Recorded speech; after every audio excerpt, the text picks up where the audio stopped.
Greetings from Podcastville. It's Monday, the 3rd of August, a whole new fucking month with a whole new set of motherfucking priorities. The Church of What's Happening Now is brought to you by DraftKings. Listen, DraftKings is fucking legit. They're based right here in the U.S.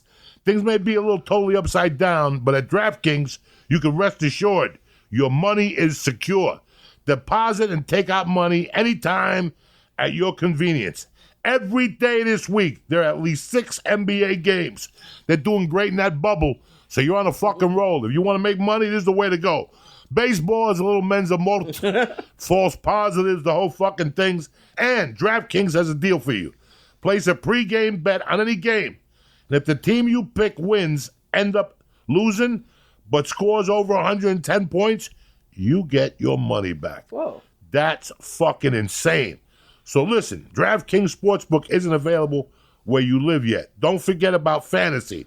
They're offering a shot at $1 million every day this week. So get on the action. Download DraftKings Sportsbook now. Use code CHURCH Plus for limited time, just for the church family. All the new users get up to $1,000 sign-up bonus. Only at DraftKings Sportsbook. Deposit bonus requires 25 times play. Must be 21 or older, New Jersey, Indiana, or Pennsylvania only. Restrictions do apply. See DraftKings.com/sportsbook for details. Let me ask you something. You got a gambling problem? There's help. Call 1-800-GAMBLER. Or if you're in Indiana, call 1-800-9-WITH-IT and tell them Uncle Joey sent you.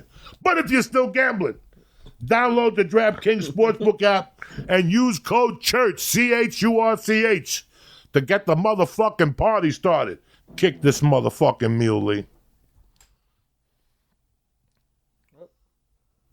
Oh, shit. It all starts fucking today, all right? It's Monday, cocksuckers. This is the year. Wake the fuck up. We're going in like fucking Marines. You understand me? Welcome to church, motherfucker.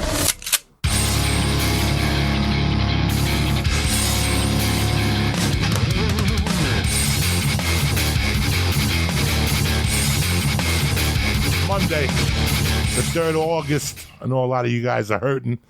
That's why Uncle Joey's here, never fear, with his fucking trusted sidekick, the Flying Jew, a.k.a. the Christ Killer, a.k.a. fucking Mush, Mr.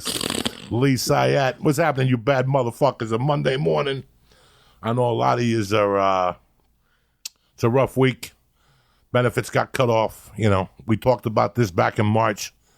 Not to depend on this, that this was going to fuck with you, so they just took another $2,400 from me, and there's nothing you could do about it, you know. Some people moving in with their families. I saw a lot of moving trucks this weekend in California. I mean, a lot in my neighborhood, so it's an onslaught. But anyway, we're here, and we're fucking queer. Another great week on the church. Today, we're going to talk to you about a couple things. It's going to be a fast one today, no drama. It's fucking Monday. You got shit to do.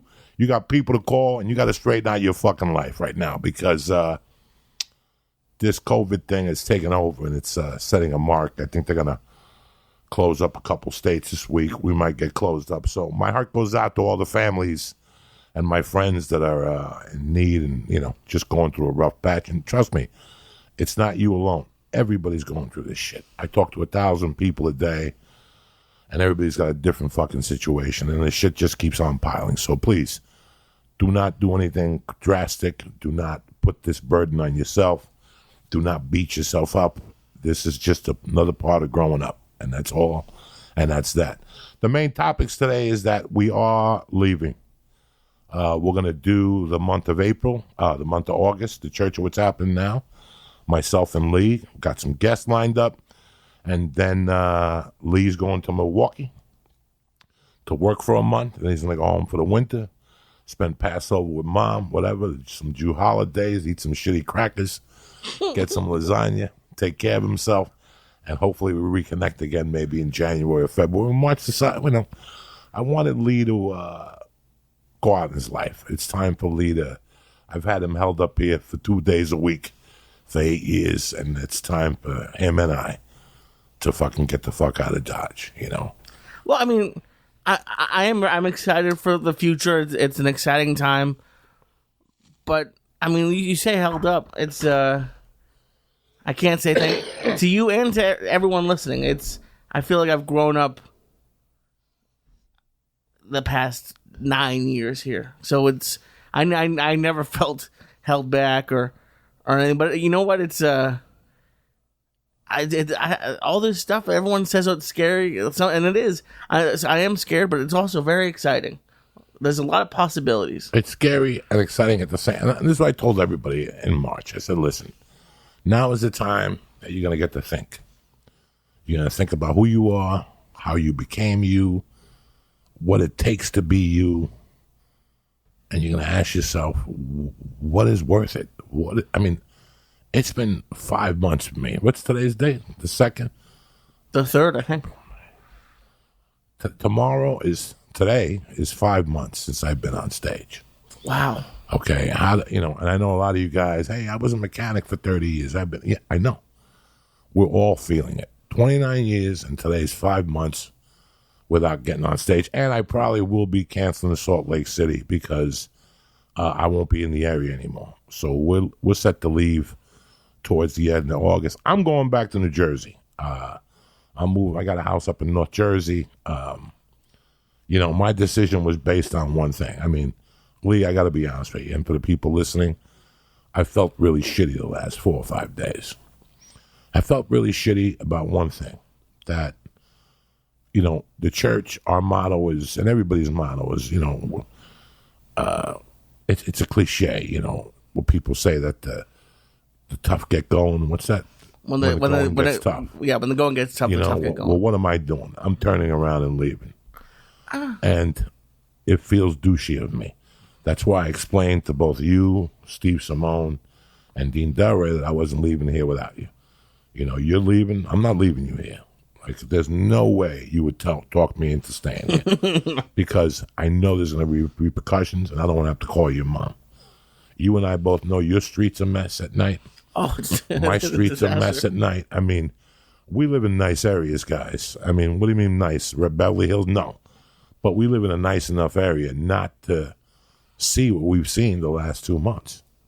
And yesterday I was at a play date with my daughter and another little girl and their parents, and social distancing, masks on. We were the only people at the park. And one guy came out of the trees.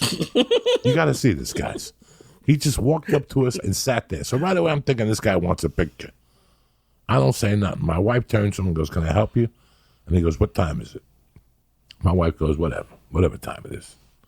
Then he stood there like a fucking bots, like for 3 more minutes. And he goes, "Can I use your phone?" And my wife goes, "No, you got to go." And I told the guy, "You got to go." He goes, I got a meeting at 11:15 at this place. I don't know where it is, and I want to look it up. I go, "We got no internet connection. We're at a fucking park. Where are you looking for?" He goes, "I got to meet at Space Corps or something like that."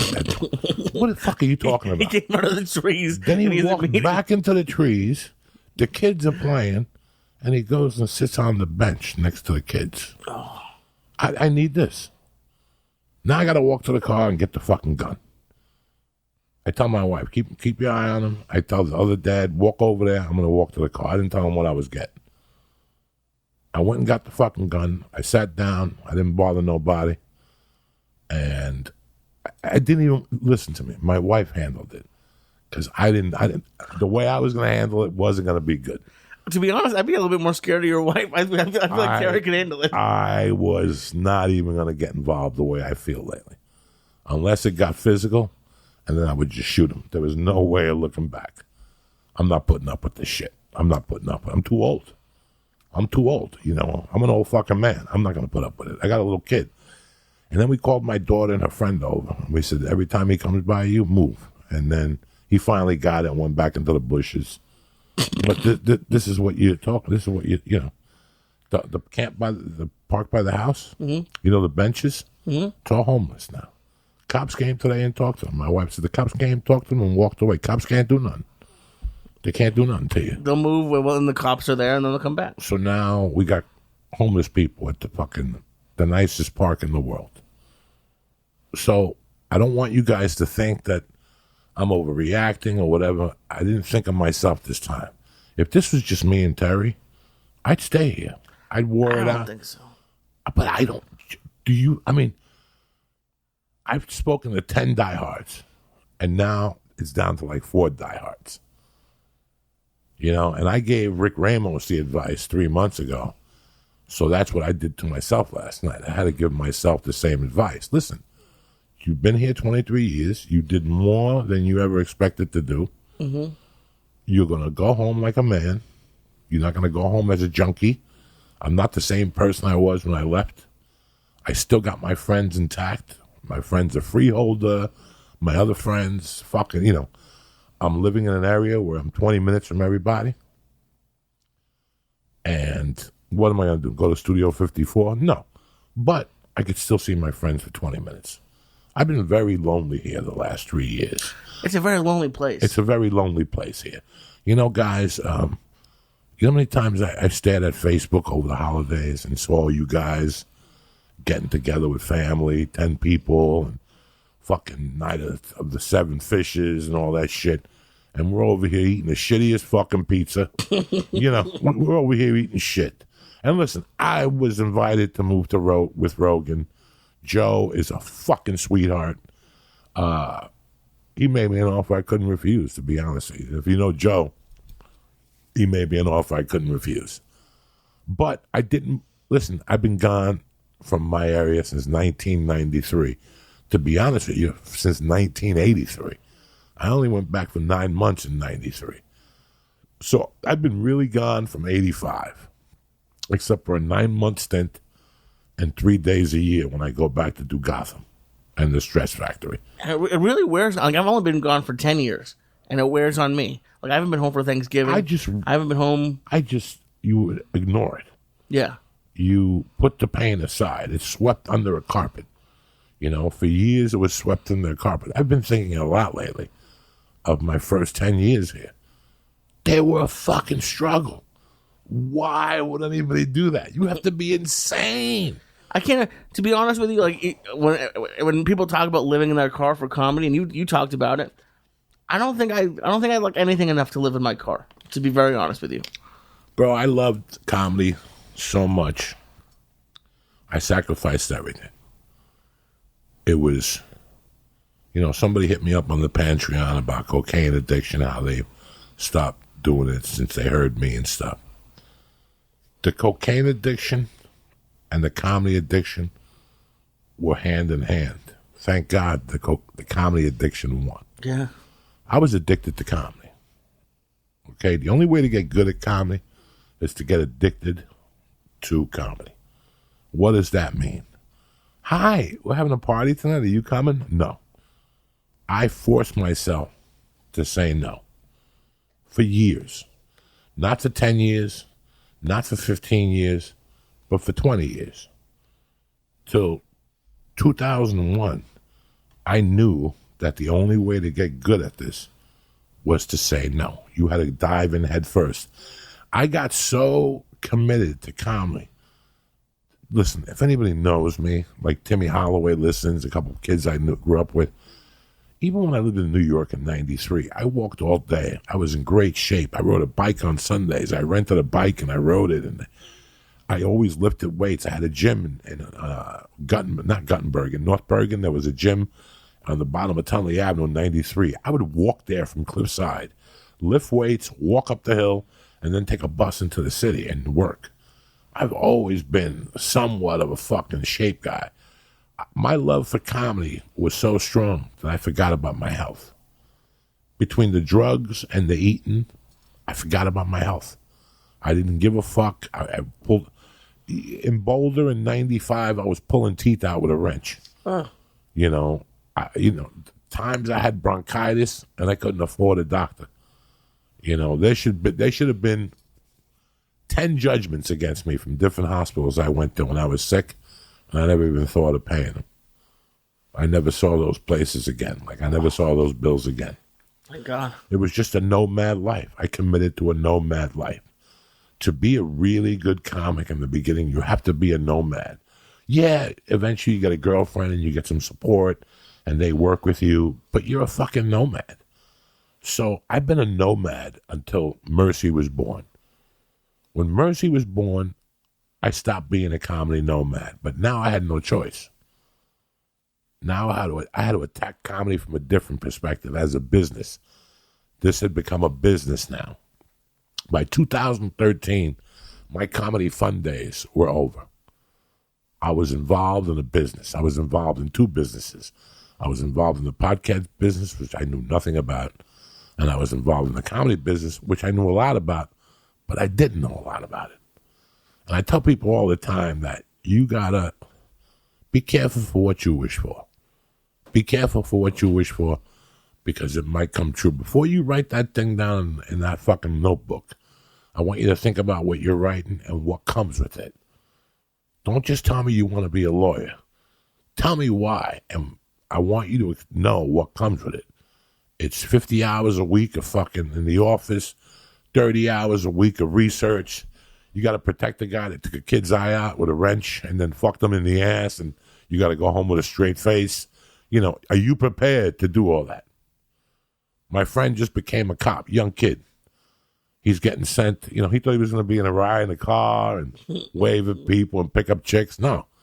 They're sending him to a mental hospital for the first year where they throw shit at you and feces, and you have to wear long sweatshirts and gloves and a hood like a Mexican wrestler because people throw piss at you and shit.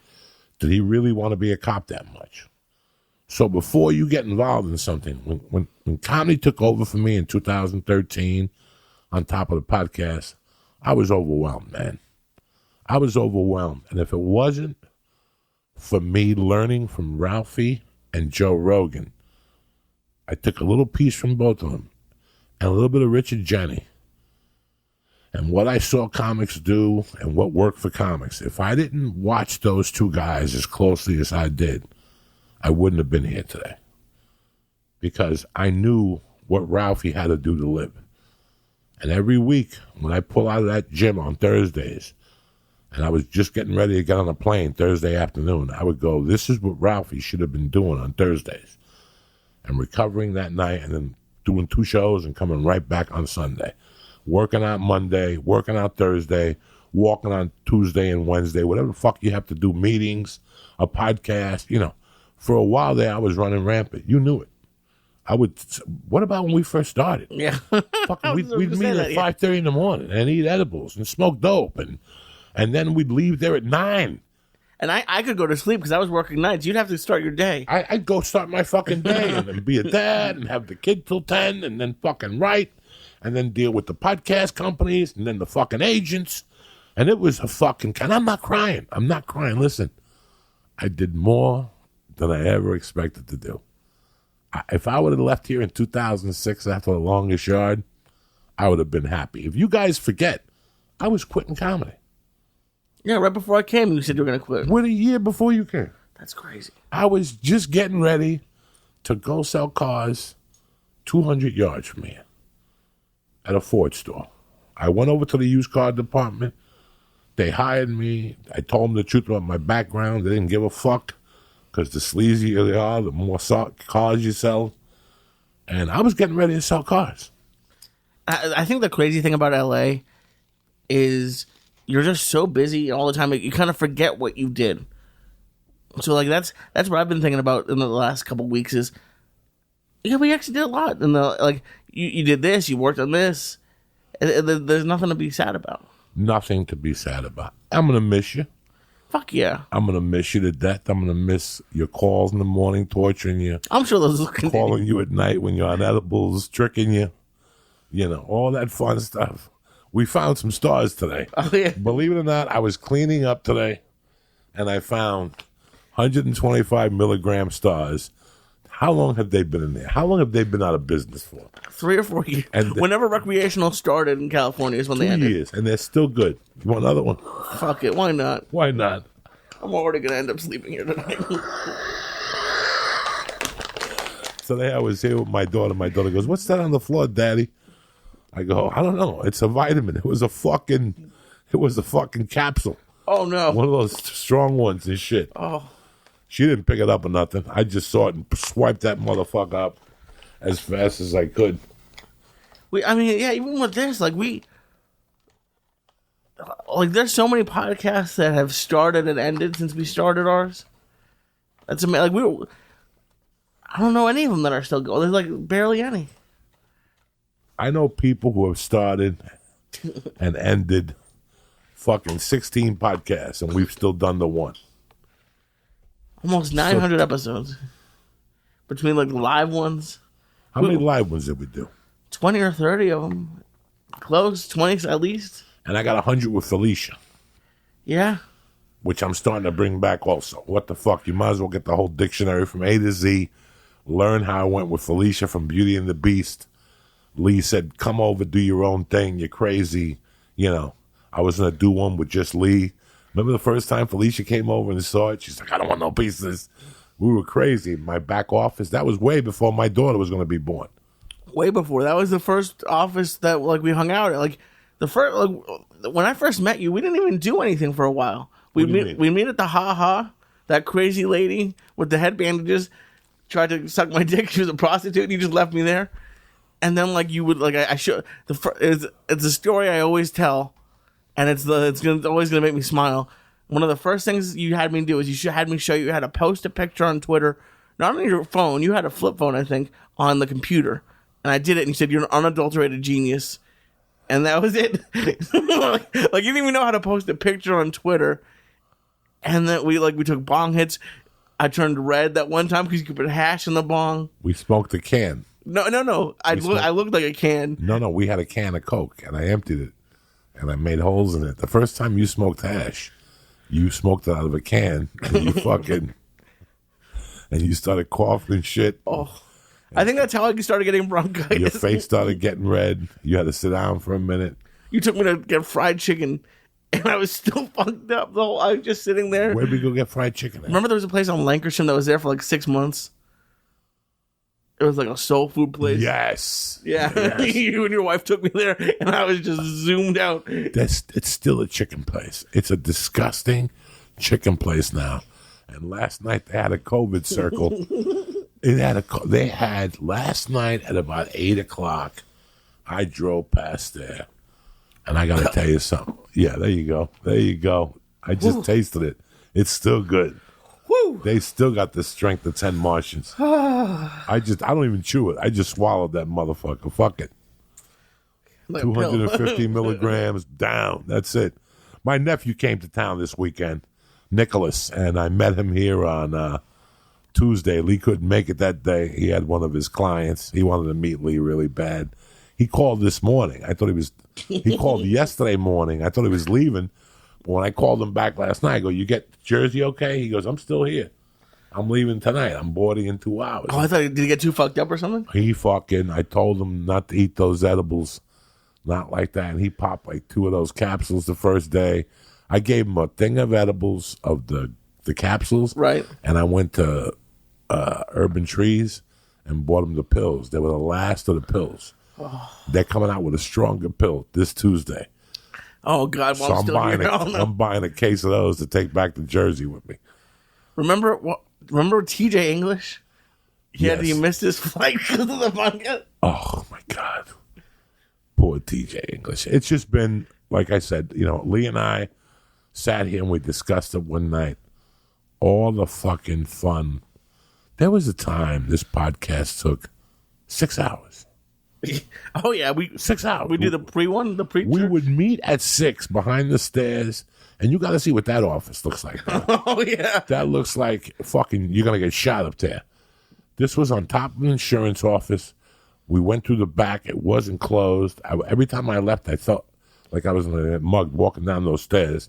They had a little Puerto Rican acting class downstairs. Just a bunch of shitty actors. I sat in the car one night and watched them. The coach, I looked him up. He had been in he was like an extra. And he was teaching this fucking, it was terrible. He called me over one day. He goes, we'd love for you to sign up here. I go, let me get your information. I wanted his IMDb. He fucking booked one thing. The fuck out of here with a bunch of poor kids. Thank God that all these people are leaving. Because all these scams are going to get reevaluated now. All these big-time acting courses and all this shit people are pulling here. This is the good thing about what's going on here now. This is the revampment of Hollywood. This is really the revampment of Hollywood. For anybody who doesn't know, it's going to be so tough. It's so tough to shoot right now. I spoke to my buddy from The Voice. They don't even go in every day. They go in just for the shoot. Wow. And it is like communist Cuba. They have the big time shows. The big time, every day I get SAG emails and they tell me not to work on certain things, which I don't get a call to work on them anyway. They just send you constant. Don't work on this show. Don't work on that show, because I did not know this. I thought that you had to get 2 nurses to put them on the set. No. You ready? It's like a 72-hour course, like a 3-day course that you do online, and you get fucking registered, and you become a COVID inspector. Oh, boy. So actors are doing it now to have work. So I thought it was, but those real places like the NBC shows, the CBS shows, they're going to have a nurse on duty. Thank God. They're going to have a nurse and another assistant, like a certified person. But they're making you stand separate, and if you see what's going on with sports, the bubble does work. You know what? I'm the first one that talked a lot of shit about that Fight Island. It worked. It worked. And the NBA, beside the escapees, it's working. It's working, okay? Baseball is not working because they got to go home every night. They got to travel. And they got to travel. It's not going to work. Do you know yet how they're going to do school where you're going? In Jersey, where I'm going, I heard there's 5 districts in Jersey that are going back to school. Wow. Hoboken is going back 5 days a week. You got an option. I feel that's a little extreme. Right. I feel that's throwing too much spaghetti against the wall for your child, especially in the winter. So what I'm going to opt for is the 3-day, 2-day online. Where I'm moving to, I handpicked because of the school system. Nice. The taxes there go to the school. Not like here that there's a 66 tax on gas that we don't even know about. And it's very shameful when you drive to Hollywood now. Unless you're a fucking retard and you drive down Melrose, you could tell the economic recovery, we're 18 months away from economic recovery. If there is a vaccine by December, we are still another year away from seeing people bumping and jiving. Yeah, taxes are going to go up in California. Really? These people that sent you these checks, they're not free. They're not free. I don't want none of you people to think that $600 each you got a week, that ain't going to be free. So get prepared for the fucking finger up your ass. And I prepared you about everything so far. I told you not to depend on unemployment. I told you just to get a job hustling, get your hustles together, lower your nut. The car, get rid of it. Light it on fire. Who gives a fuck? Blame it on Antifa. Just light everything on fire. Whatever you don't need. Guys, listen, when you really evaluate your life, you look at things and you'd be surprised what you go without. I was telling Lee what Weight Watchers is about. Weight Watchers is about, what do you eat every day? You eat 43 worth of points. We're going to teach you how to lower that to 38 by doing certain things, by not putting ketchup on your fries, by only eating a half of fries, by realizing that you don't need milk in your protein shake.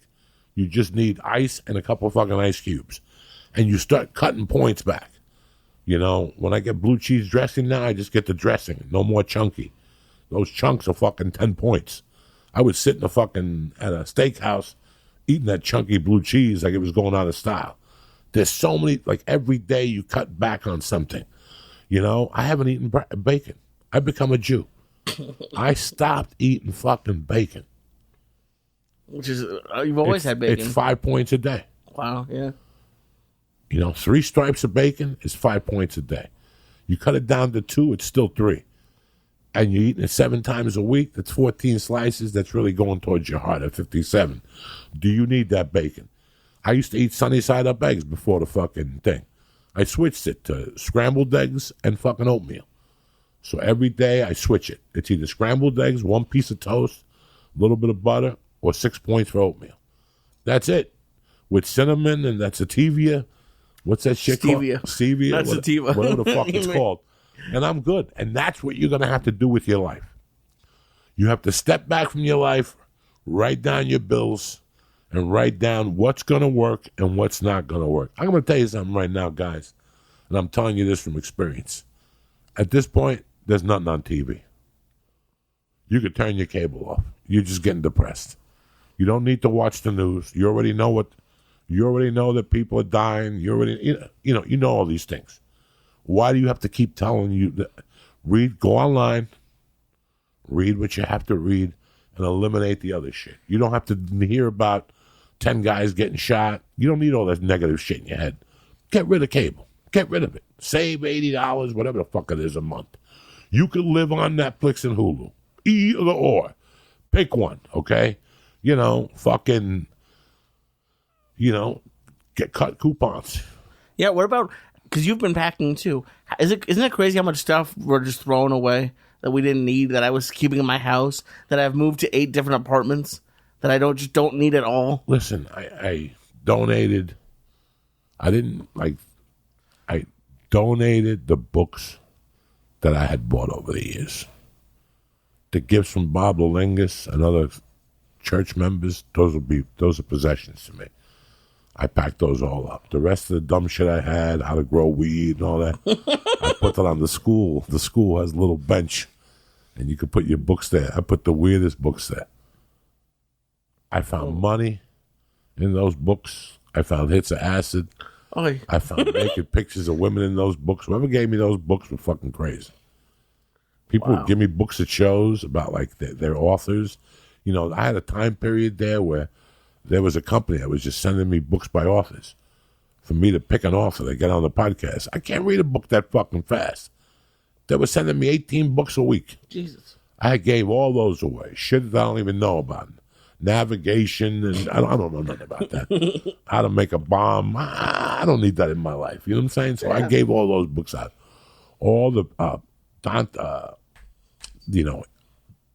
Pablo Lingus has given me books that are going to be in my shelves forever. From Pete Rose to, Cepeda to the pitcher from the Boston Red Sox. I mean, he just knows what's to get me. Roberto Clemente, Bruce Lee books. All those books are in a box, ready to go. I've been doing something every day. You have to. Tonight when I get home, tonight I'll fucking load the notebooks and shit. I'm going to give you a couple podcast notebooks. And we're going to send some out as gifts to Bob Lulingas and Jay Bichetti and fucking Scott Cunningham and my personal pit bull, Deborah Hubster. I got books from every year, all the guests. From 2014 on. Yeah. Who the sponsors were, what we talked about. So I got those. I found those. And I looked through those and I started crying. I opened it up and it was like the pimp's name, the guy from the fucking thing. He signed a book for me. I don't know if to give it away or not. I feel weird having that book. What's the book? It's The Art of the Pimp or something, and he signed it. I think I got one of those. I think I saved mine. Maybe I should keep it. I felt weird. He's dead. Out of respect, you might as well keep it. If you ever get AIDS, you can read it when you're in the hospital, whatever the fuck.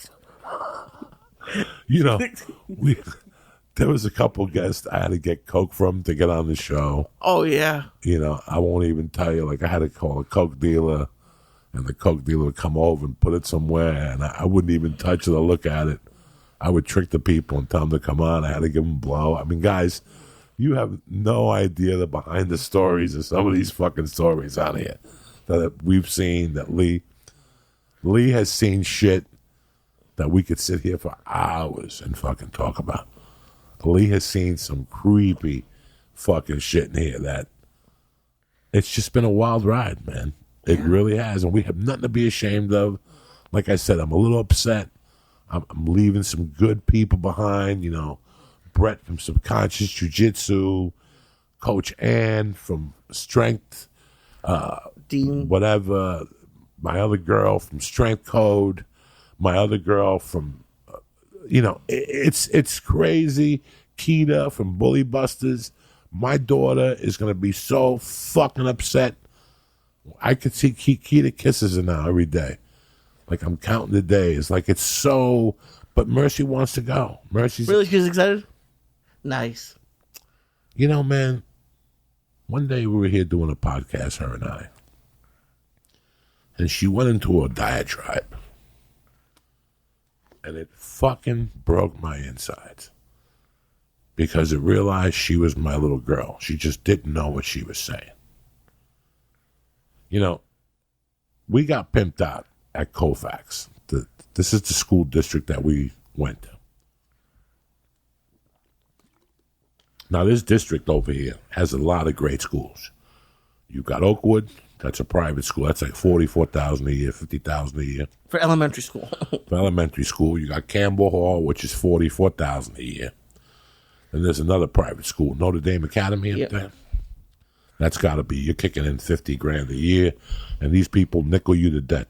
Every time they see you, their hand is out at all those private schools. You can't believe you're paying $44,000. I would not sign up for the $44,000 plan because I know 10 kids who went to that school and they're retarded. I know one girl who went to that school and she's not fucking retarded. She's an attorney.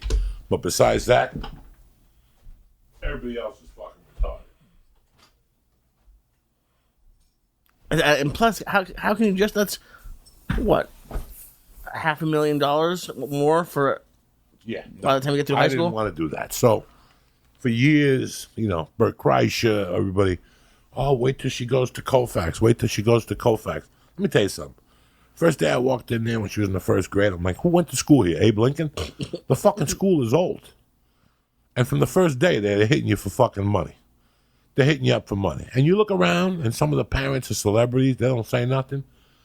But the first year was great. Mercy had a great time. Kindergarten. Fucking tremendous teacher. We couldn't shut her the fuck up about the teacher. Spanish lady. Sweetheart. I still see her at different supermarkets. We gave her a fucking state card when she graduated kindergarten. The teacher was dynamite. First grade, I don't know what the fuck happened over there. My little girl was not that happy. She wasn't talking about school. She's still a happy little girl. But she didn't have that pep in her step she had in kindergarten. Teachers matter at that age a lot. The teacher was not bueno, guys. Something was not off there. And then, like that October, we had to go to a school function. And, guys, this is way before the Rogan article and all that shit. Nobody said nothing to me. And I sat there with my wife, and then my wife went there for a book sale. And she said that my wife's like, where's there was like Spanish history. And she goes, where's the Spanish history? And she goes, we put them over there because they don't buy anything. And she goes, you don't realize that my husband's Spanish. Wow. And then my wife has an African-American couple that the kid's good friends with. He heard it. And he goes, I wonder where they put up, and where they put our shit. And my wife goes, you guys are by the Spanish people. Like African-American studies are by the Spanish people. So my wife felt it. She didn't say nothing to me. She never said nothing to me. She just felt it a little bit. I'm not, again, you know me. I don't give a fuck about systematic racism. They can suck my dick. I'm going to run it till I run it. If you don't like it, sniff my fucking nutsack. So we're here one day, me and my daughter, we're doing a podcast on whatever the fuck, the ocean, the solar system. And she goes into this diatribe. When we finish sometimes, she sits down and she writes. I'd make her write what she experienced and how she thought she did. When we get here, she has to outline the paperwork. It's like an hour. The video takes 18 minutes. No, I got to watch one. It was great to see. Yeah, I make her prep it, the whole thing. And she goes, Daddy, I don't like fancy people. And I go, what are you talking about? And she goes, well, at the school. And she started naming names of kids. And she goes, they're just fancy and they're not real. And they don't feel authentic and everything feels off. And what she didn't know, she was describing Gentiles to me. She didn't know it. she just knew something wasn't right. And she spit off a bunch of names, and I'm like, oh my God, if this little girl's telling me what I think she's telling me. And she said she didn't like that she doesn't like the way those people act, how they treated her. She didn't like that. And I go, what do you do? And she goes, I just avoid them. She goes, I just avoid them. They don't pick on her. We had a little problem at the camp. And she said the girl wouldn't leave her alone. I go, Mercy, the next time she comes up to you, go into your fucking fight stance. And she'll never bother you again. And 2 days later, the little girl said something. Mercy went into a fight stance. And Mercy's got a hell of a right punch. Oh, I got the kicks, too. And the kicks. She's fucking, listen, they train her over there like a little savage. She needs to get rattled. See, what's going to happen to her is what happened to me. I had the tools, but I needed to get rattled first. And then I realized how to use those tools. And she's going to be a deadly kid. And I'm not telling you this because she's my daughter. I'm just telling you because when we came here today, she had a mask on. We were talking, and I didn't have my hearing aids on. I'm like, why do you got the mask on? And she goes, I've gotten so used to it, Dad. I don't mind wearing it. If it keeps me healthy and you healthy. She's a smart kid, I'm very fortunate. My wife has worked with her. I'm hands off there. I fucked up her Spanish, and she avoids me like the plague. But all these things were the reasons why I'm leaving. I would listen. Whether it's a Patreon, Facebook, Twitter, all the messages are always, thank you for helping us out, you and Lee. I've lived through 1,000 fucking things, man. When I started this podcast with Lee, it was for you to avoid the same landmines I put myself in. Mind fucks, landmines, whatever the fuck you want to call them, that we put ourselves into. That's all this podcast was about. It got humorous. We had a great time. But you always got something out of it. I wanted you always to get something out of this. That's the most important thing we wanted you to get. And to feel good. I read when we were 3 years in, I read a thing once that all we did was complain. We stopped complaining. We focused on the meat and the word I hate the most, the positive angle on the podcast. How to make you feel good. Do we need a 4-hour podcast? It would just kill the whole thing. You're going to shut it off after an hour and a half. So we gave it to you straight, direct. We kept it short, honest, and to the fucking point. Yeah, every podcast has been different. Some you don't laugh at, but you learn something. Some you laugh at. Some shit we say is just plain out fucking horrific. But you know what? The whole time we've had fun. And guess what? I've become the man I am. Not because of comedy or prison or any of that shit. You know why I became the man I am? Because of you guys. Because for me to sit here and talk to you guys, I had to walk the fucking line. I couldn't just talk the talk. I had to walk the walk to show you guys that you don't talk the talk. Talking is for fucking jerk-offs. You walk the walk. I told you I would be here every Monday and Wednesday. I'm here every Monday and Wednesday. Unless there's a fucking problem. Even when I shot the movie in New York, did I not send you messages and shit, Lee, and fucking sponsors over the phone on tape?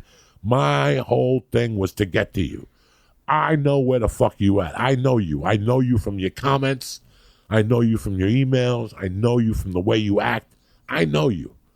I know Bob Olingas. I know who Scott Cunningham is. I know these guys. I know Sergio Ortega. Sergio Ortega has been with me since Beauty and the Beast, when he wrote us an email about fucking his wife in an ambulance. And I'm like, you're fucking nuts, or a hearse or something like that. Ambulance. It's been an amazing fucking ride. But the most important thing I've gotten out of this is that I've had to walk the fucking walk.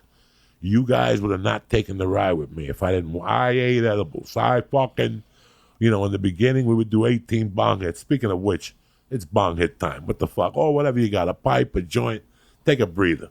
Why are we working so hard here? You know what I'm saying? Speaking of, you said, we've been consistent. That was the main thing from the beginning, is you would always talk about consistency. But for the first 7 years, we didn't take a break. we didn't take a week off. We didn't take a day off. In life, there's no breaks.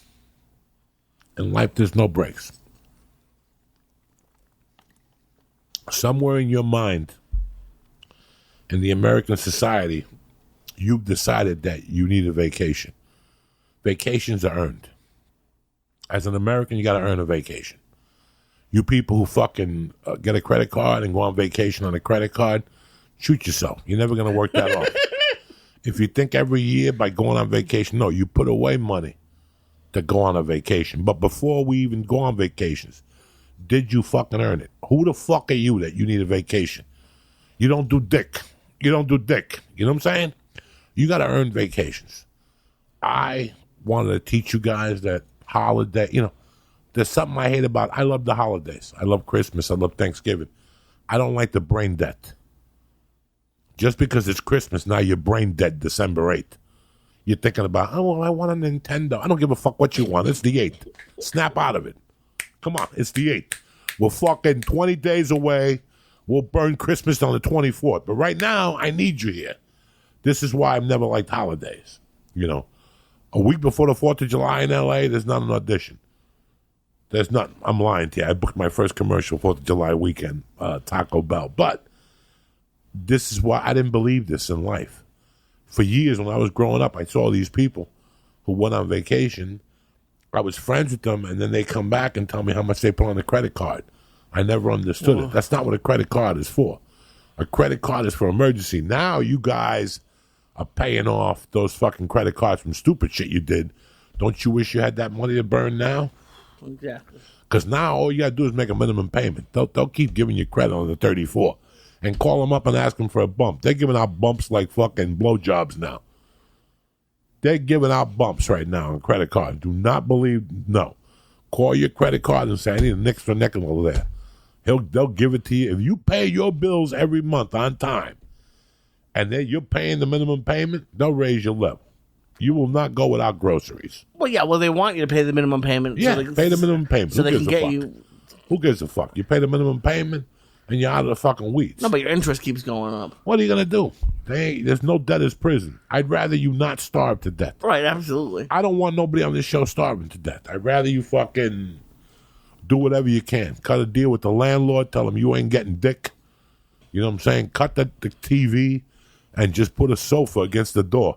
They're not getting in there. You know what I'm saying? Fuck it. They're not getting in. You have to worry about yourself right now. You have to make the right decisions for yourself right now. There's nothing wrong with going home and living with mom. You think, let me ask you motherfuckers a question.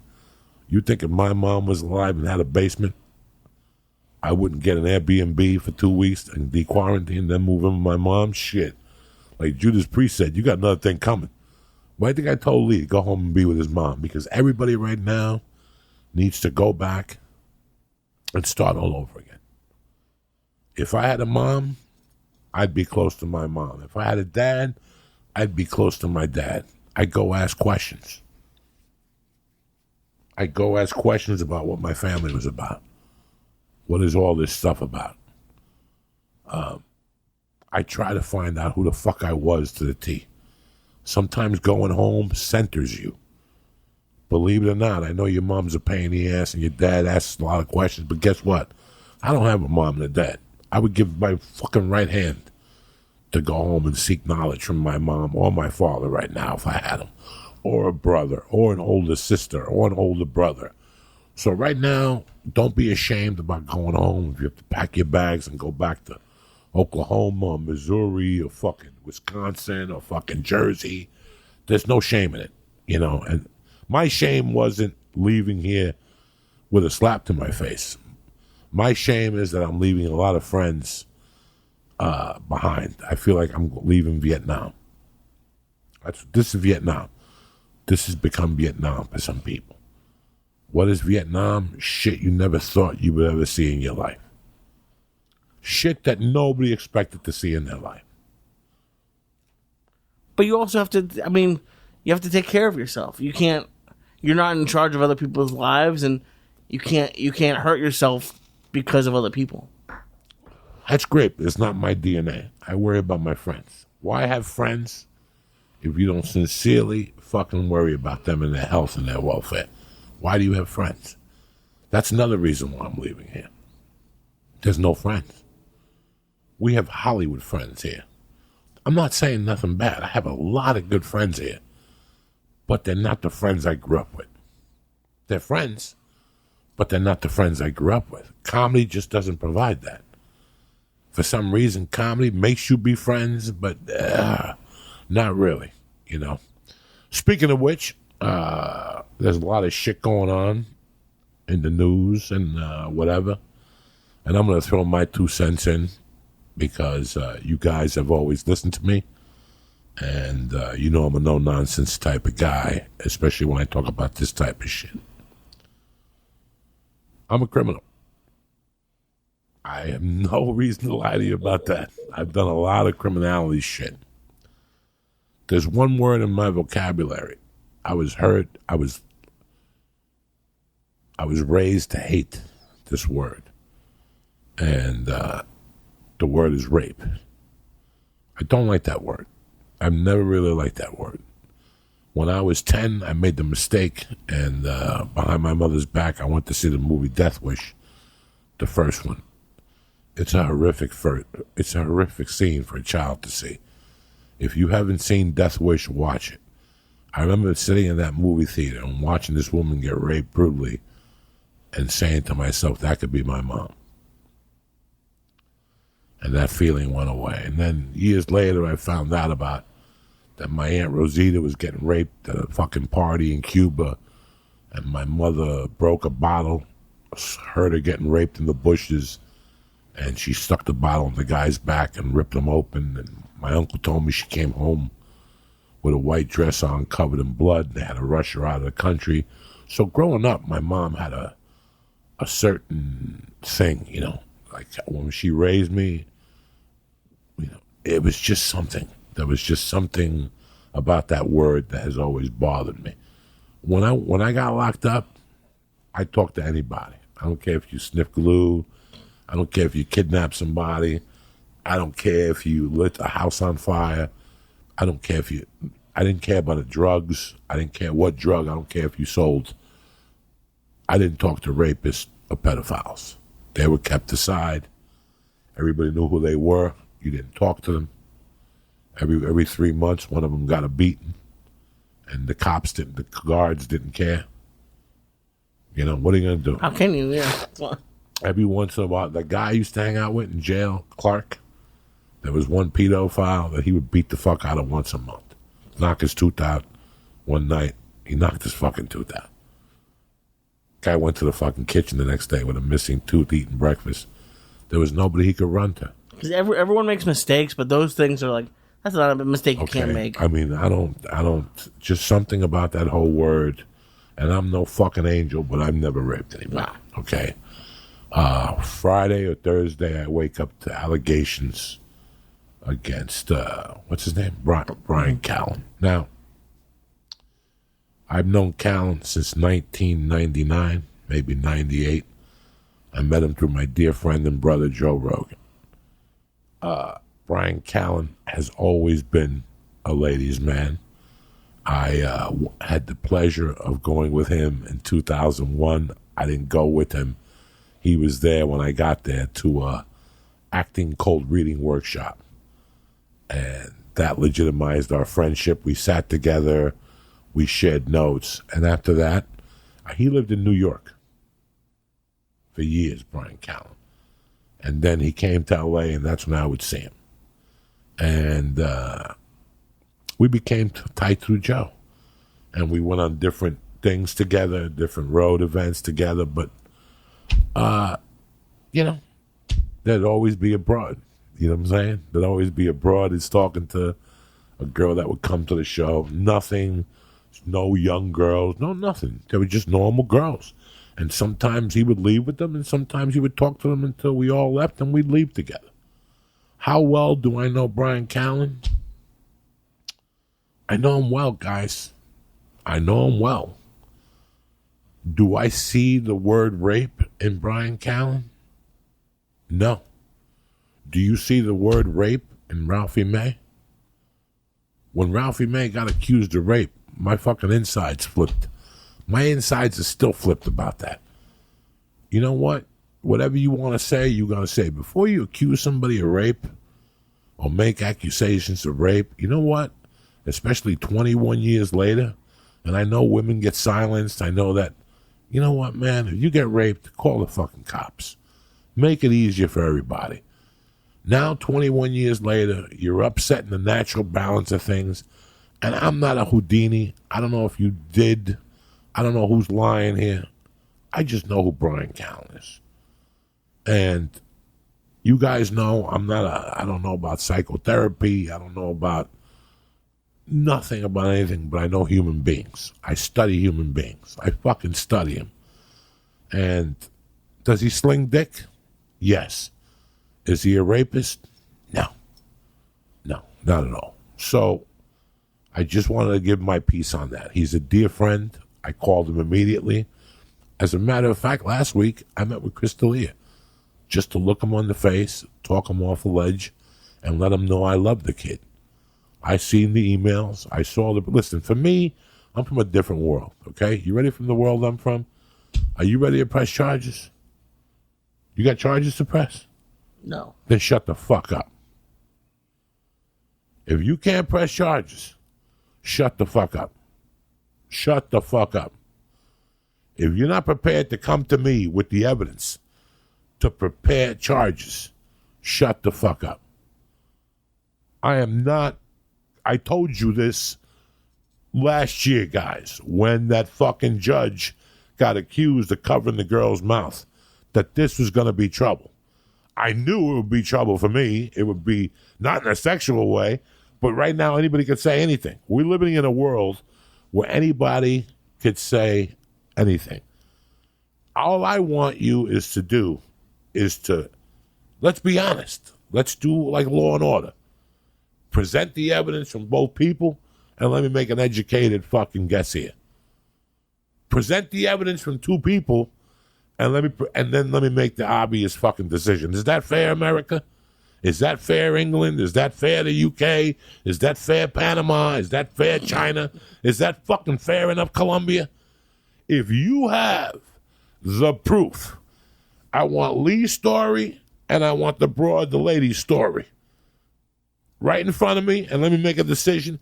If we have enough to press charges, then I'm wrong. I owe you an apology, and I'll drop the fuck out of the world.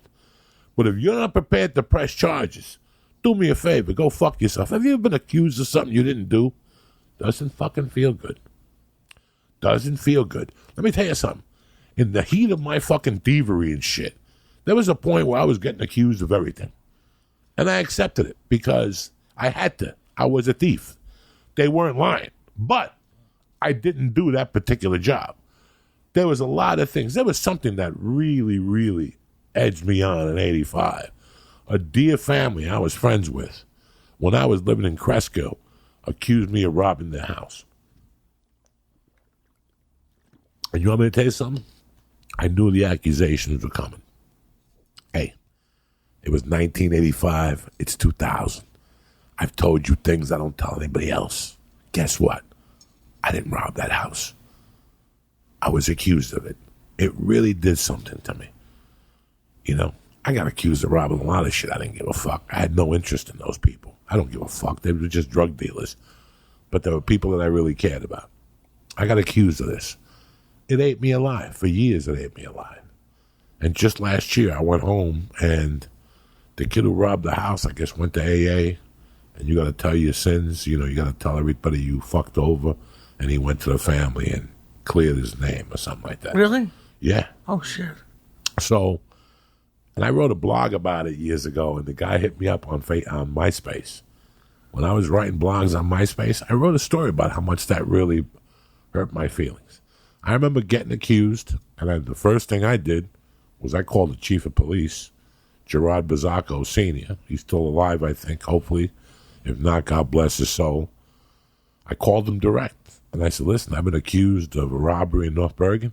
What do you want me to do? Do you want me to go down and give my fingerprints? Because I didn't do it. And he goes, let's hold off and see what the evidence is. He goes, detectives went up there, and I never heard anything back again. But I was willing to fight for my life. I know what I robbed, and I know who I robbed, and I had not robbed these people. So was it because you had a relationship with them? Like, as a thief, why did it bother you so much? because they were false. They were false accusations. And it pissed me the fuck off. It hurt me to the end. I deserved it. I had it coming. I'm not going to sit here and tell you I didn't have it coming. If I tell you that, then I'm wrong. But just how I felt was horrible. You know, this whole thing that went on 6 weeks ago, I went from telling the story that was a story on the fly that I had forgotten about, and I even said it in a weird fucking way. I never even performed in the belly room in those days, and I said belly room. You know, even after that happened, I read things. I could read. I read what they took with the little thing and how they blew it up into coercion. They used the word rape. They used a bunch of words, and I was like, oh, we're living in a bad space right now. We're in a bad space mentally. If you're looking at all this, you know, 2 weeks ago they canceled Brian Callen's and Diaz show. And I read the article in the LA Times, but I saw it on Twitter. And it went from Chris D'Elia to Chris D'Elia allegations to Harvey Weinstein. Nobody deserves that. D'Elia sent a fucking email to an underage girl without knowing Harvey Weinstein raped and fucking cut deals with women to put them in movies. Big fucking difference in my world. Big fucking difference in my world. Okay? Am I mad at Harvey for the rape? Fuck yeah. He's a big piece of shit. Am I mad at Harvey because a chick sucked his dick to get a role in the movie? Look what they did to Marilyn Monroe. They killed her to death with dick. They dicked Marilyn Monroe to death, and they hit her with a over. They shot her with something, and they killed her like Michael Jackson. You think about this shit. You know, look at how Marilyn Monroe died. I don't fucking know. Some pills. Who the fuck knows? You know, they killed her to death. They fucked her to death. Between the Kennedys, Sam Giancana, this guy, that guy, everybody was giving her dick. You know, everybody's surprised by what goes on in Hollywood. Do not be surprised. There's some victims, but some people go in there knowing what time it is from day one. I'm sorry to put it this bluntly. And if you get offended, well, then get offended. But I'm telling you that this comedy scene, this movie entertainment scene, this is the creepiest world you'll ever enter in your life. Okay? You saw a couple of weeks ago Will Smith and his wife. You know, you're seeing this. This is opening up right in front of you to let you people know we live in shit. All these people that you watch on TV that you're in love with, guess what? They're not the people that you think you are. And here you are watching them thinking, what does Ellen DeGeneres do now? Did she need this shit? I've heard that from the Ellen show. For years. For years I've heard that shit. It's very depressing. For years. But you motherfuckers think she's a fucking savior. Oprah, on the other hand, runs a good ship. Okay? There's a big difference. And I want to say about the people that you've brought onto the show, there's some people who haven't been nice to me. There's a couple weirdos. But for the most part, everyone that I met, like, for me to be able to meet Ralphie was very cool for me. I knew about Ralphie growing up. And he treated me with nothing but love. Gabriel came in here. Fucking, who else? Just so many other people came in here that there are still good people in this town. But you have to search for it. There's very good people in this town. I saw George Perez today. You got Steve Simone. You got Dean Delray. I mean, I'm worried about Dean Delray. Dean Delray's going to stick it out, move to the desert, or move to Arizona. You know, I heard Steve Burns moving. I spoke to Theo this weekend. He's in Nashville looking at houses. He went fishing. You know, I mean, nobody's giving up. Nobody's bad-mouthing nothing. Nobody's saying nothing. What I'm trying to say is you have to know in your heart when something's over. When I see what Mercy and myself and my friends are facing, I feel horrible for Lee. Even though he knows I love him to death. For the last month, Lee could have been out of here. The last year, Lee could have been out of here. He could have gone back to law school. Lee stays around for me for 2 days a week. For 5 days, he sits there waiting for fucking the bluebird of happiness to show up. I know what you go through, buddy. That's why I call you, I torture you, I give you edibles. I try to brighten your life the only way I know how to do it. Dude, your family out here. The only family I moved out here knowing nobody, and it's very weird. But like, this is a place where if you live 10 miles from somebody, you're not going to see. You're not going to see it. And I remember going to. I didn't have anywhere to go for Thanksgiving, and I remember having Thanksgiving at your house when there were people there, and then for most people, it might have been a sad Thanksgiving. But looking back, it was funny. I remember your wife was so pregnant that she didn't even eat. And we sat just me and you. Yeah, we sat on the couch and watched TV, and it was depressing. But it was good. But it was still fun. It was great. And that's what I'm saying. Listen, by living out here, you give up a lot. In this world, you give up a lot. It's not the sacrifices of getting a nose at the audition and Netflix doesn't want you. That's not enough. You're without the people who took care of you all your lives. And after 30 years, I got really sick of not having that. When I went home last year for The Sopranos, it all came back to me. So we're going to keep doing these. I think we're going to try to go for you to have episodes till September. We're going to release some surprises for you. Never before seen surprises for you. And who knows what's going to happen. I want the best for Lee. I want the best for you guys. And I know you want the best for me. As of right now, Twitter stays. Instagram stays. I don't know when I'm going to shut down the Facebook. My heart goes out to Scott. And, you know, he tried really hard to create something pure. And, you know, Scott Cunningham will always be the fearless leader. I'm going to talk to my management this week about putting some type of board together for the church. And it's Scott Cunningham run. Hubster fucking is his personal bulldog. Hubster decides everything. She slaps everybody. Lalingus is the treasurer. We'll figure it out with Bob Lalingus. You know, we're going to make a little committee. I know which one of you are really in, which one of you really want to have a good time, and which one of you really want to stay family with me, because we created a family, and I don't want you guys to leave anywhere. That's why I created the Patreon for $1. I don't give a fuck. What's $1? $1 ain't going to change it. I have a lot of fun on the Patreon. The other night I got fucking stoned and did bedtime stories on Patreon. You know why? And I was going to go in my daughter's room and get a book and actually read you a bedtime story, which I'm going to do this week one night for you. I'm just going to pick a book. Like I told the Three Little Pigs on the Run. I don't know the Three Little Pigs. He huffed and puffed. He had COPD, whatever the fuck. But this week, I'm going to read you a bedtime story on Patreon, a real one. Every week from now on, one night, it's going to be like a 3-minute video of me just reading you a bedtime story, all right? And with that said, I love you guys with all my heart. I have, this has been a real fucking pleasure for me, what's happened with this. Just all started by telling the story about lighting a hooker's wig on fire, and you guys never backed out after that. If I would have heard that story, I would have shut that channel off and ran the other way. Not you motherfuckers. You guys stayed on. Some of you left. You came back. You know, it doesn't matter. You'll always be part of the church. And with that, the church is brought to you by DraftKings. Listen, DraftKings Sportsbook isn't available where you live yet. Don't forget about fantasy. They're offering a shot at $1 million every day this week.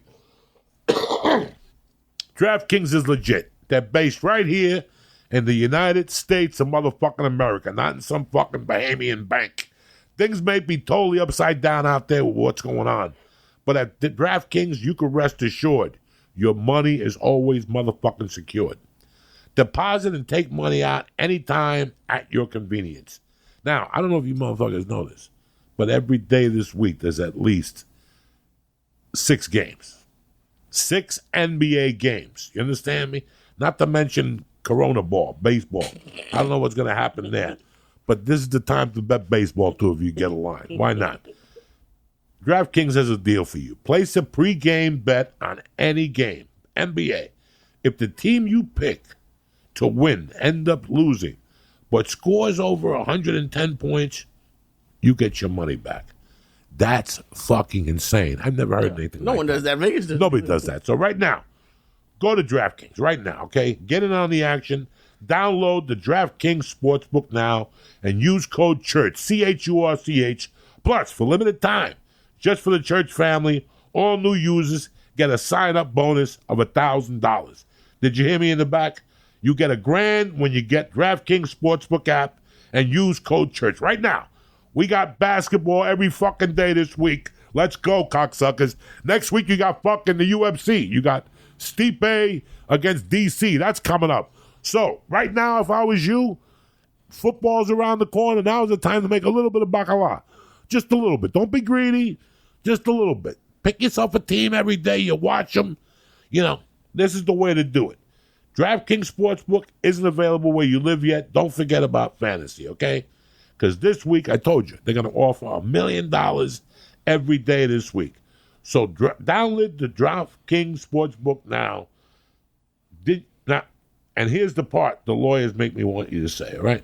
You got to be 21 and older, New Jersey, Indiana, and Pennsylvania only. Deposit bonus requires a 25-time playthrough. Restrictions do apply. See DraftKings.com/sportsbook for details. Listen, you're sitting there bored to pieces. Every day this week there's basketball. Cut the shit. They're giving you a deal that you can't fucking lose with. DraftKings Sportsbook isn't available where you live, but right now, who gives a Frenchman's fuck? Restrictions do apply. See DraftKings.com/sportsbook for details. And do me a favor. If you got a gambling problem, there's help. Call 1-800-GAMBLER, GAMBLER.